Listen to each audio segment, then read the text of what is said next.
This is an online twin-stick shooter RPG called Realm of the Mad God, and it has a giant problem. Most of your time you'll be free-roaming the countryside, firing at anything on sight with your wand or bow with other players. It's decently fun, and it can get really frantic in the best possible way, until a single, encroaching issue becomes harder and harder to ignore. This was so baffling to me when I first recognized it, which was very quickly.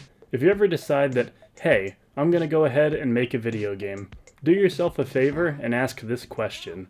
What is the player going to be doing most often? Because that's definitely not what Wild Shadow Studios did. At no point in Realm of the Mad God's development did they consider how annoying the sound effect for spellcasting was, even though you'll be doing that more than 90% of the time you're in the game. It might sound petty, but it really isn't. If you spent most of your life playing games that were careful enough to shave these little imperfections off, you'll be none the wiser. But once you see it, man, you see it. It's bad enough that it even has its own toggle in the options outside of the normal sound effects. This isn't even the worst example of this. In 2016, Blizzard decided to add a miniature Diablo pet to Diablo 3 as a bonus for purchasing a BlizzCon virtual ticket. Its roars were frequent and much louder than everything else in the game. The forums let them know. It was so bad that when Blizzard released a patch, they didn't even record new lines for the pet.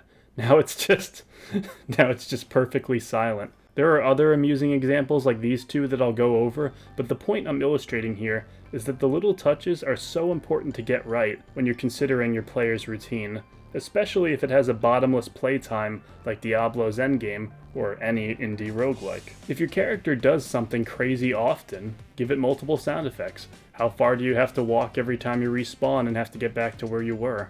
If there's an area with lots of downtime, is the music absolutely bludgeoning to listen to? That goes for songs that are well made too. Nergigante's theme in Monster Hunter World is amazing, but you'd hardly want to listen to it while organizing your inventory and shopping around in the main town. Sadly, Team Ninja didn't get the memo. In Nioh 2, a lot of your time is spent visiting the smith to change and refine your equipment, but the later regions have tracks that, while good, are really grating to hear while sifting through hundreds of pieces of equipment. The design was not considerate. Even if the individual pieces of your project are good, you want to be careful about how they work in tandem. In the 1800s, poet Emily Dickinson famously said, "If you take care of the little things, the bigger things will take care of themselves." What's lesser known about this quote is that Emily was referring to Hades. Few titles have different elements that work in tandem to ward off the player's irritability as well as Supergiant's latest game. It goes above and beyond to ensure the player is not constantly subjected to the same dialogue, story beats, and stage placement. And the fact that the game revolves so much around repetition and content recycling already just makes it even more worthwhile that they did this. Having 3 different variants of the first boss was an amazing choice, since the first area will naturally be played more than any other. It's worth putting in the extra time to make it as varied and fresh as can be. Once you have a dozen runs worth of playtime, you'll start to realize just how much of a difference it can really make. One indie that can definitely take a page or two from Supergiant's book is Skull the Hero Slayer, a roguelike that, while not the worst, could have used more time to file off the rough edges. Stage layouts are borderline unchanging, music is repetitious and quick to loop, and this boss says Leroy Jenkins. A patch has been doled out already, and there's no indication I've seen anywhere that shows the devs have an interest in fixing these larger issues.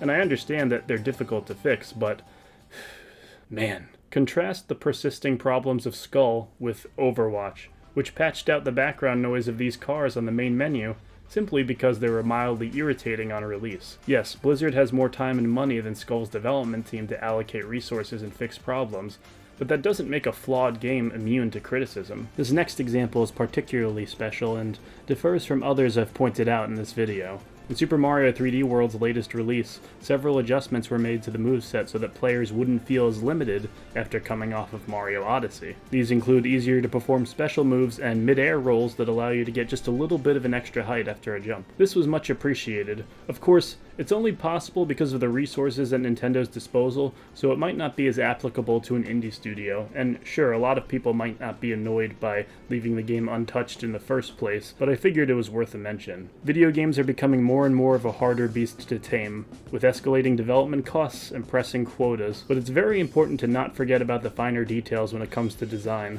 There's just too many amazing games to play, with not enough time to get to them all. If you want to ensure that people will actually get around to experiencing it, do yourself a favor and take care of the little things, like staving off repetition, being considerate of where the player is most of the time, and above all, not saying Leroy Jenkins.